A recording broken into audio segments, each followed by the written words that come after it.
दे धडक बेधडक आपल्या परिसरातील ताज्या घडामोडी, घटना, समस्या, विविध क्षेत्रातील सर्वदूर बातम्या पाहण्यासाठी लोकशक्ती लाईव्ह न्यूज चॅनलला सबस्क्राईब करा आणि नोटिफिकेशन मिळवण्यासाठी बेल आयकॉनला प्रेस करा।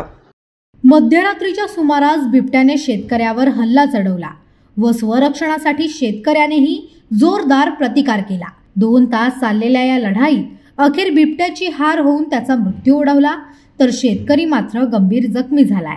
चिपळूण तालुक्यातील तोंडली वारेली गावच्या सीमेवर ही घटना घडली। तोंडली वारेली गावच्या सीमेवर आशिष शरद महाजन यांचे एकच घर आहे। पुणे येथून येऊन महाजन यांनी हे घर बांधले असून ते एकटेच या घरात राहतात। शनिवारी ते एकटेच घरात असताना रात्री जेवण झाल्यानंतर ते नेहमीप्रमाणे झोपी गेले।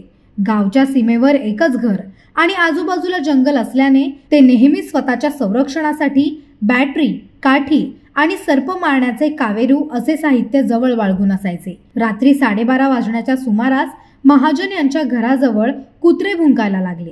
कुत्र्यांचा आवाज भयंकर वाढला, त्यामुळे एका हातात बॅटरी व दुसऱ्या हातात कावेरू घेऊन आशिष महाजन बाहेर आले आणि समोरचा दरवाजा उघडताच समोरून बिबट्याने थेट त्यांच्यावर हल्ला चढवला। आशिष महाजन ही तात्काळ सावध झाले। हातातील कावेरूने त्यांनी बिबट्याला प्रतिकार करण्यास सुरुवात केली।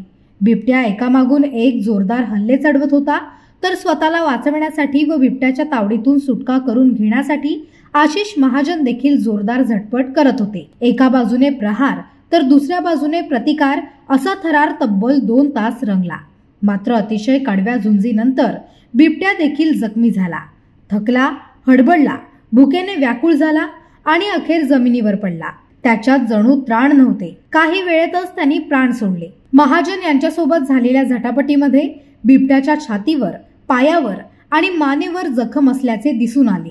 बिबट्याला शवविच्छेदनासाठी पाठवण्यात आले आहे, तर महाजन यांना देखील डेरवण येथील रुग्णालयात भरती करण्यात आली आहे। लोकशक्ती लाईव्ह साठी न्यूज ब्युरो, रत्नागिरी।